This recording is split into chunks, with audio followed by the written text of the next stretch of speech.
요한복음 17장은 대제사장의 기도라는 별명이 붙은 장입니다.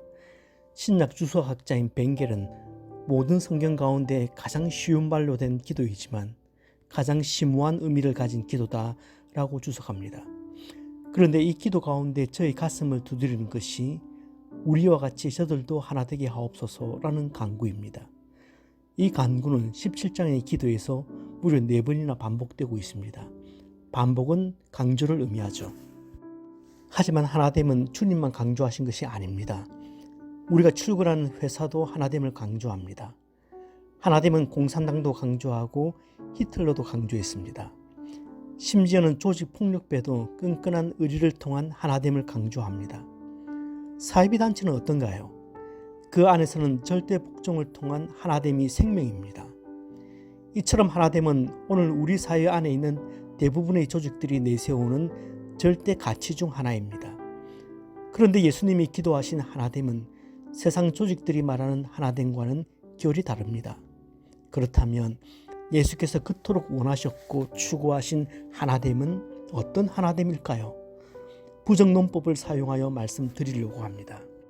첫째, 예수께서 말씀하신 하나됨은 단순히 조직력 강화를 의미하는 것이 아닙니다.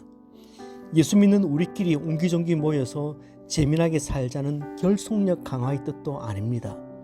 사실 저는 누구보다 저희 교우들이 정과 의리로 똘똘 뭉쳐서 하나가 되기를 바랍니다. 구역마다 아주 끈끈하게 연결되어서 웃음소리가 넘쳐나기를 기도하죠.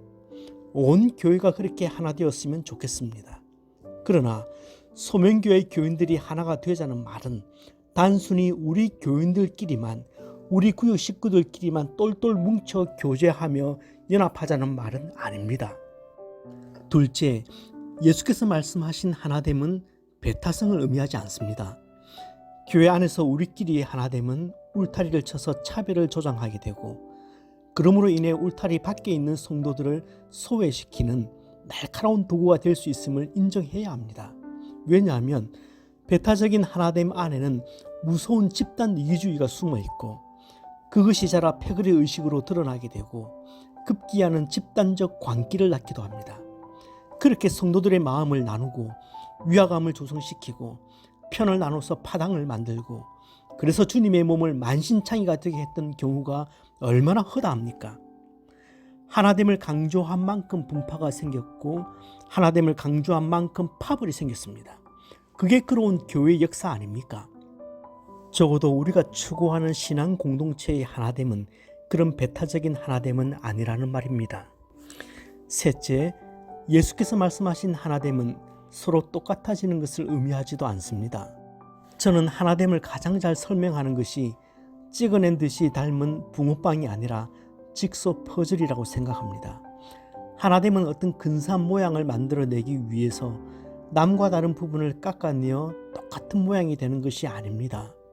신앙 공동체가 추구하는 하나됨은 신앙의 붕어빵을 찍어내는 것이 아니라 서로 다른 성도들이 제대로 연결되도록 하는 것이 바로 하나가 되는 것입니다. 때로는 서로 무지하게 달라요. 그렇지만 그 다른 것을 용납하고 이해하며 형제로 연결되게 하는데 예수께서 말씀하신 하나됨의 특징이 있습니다.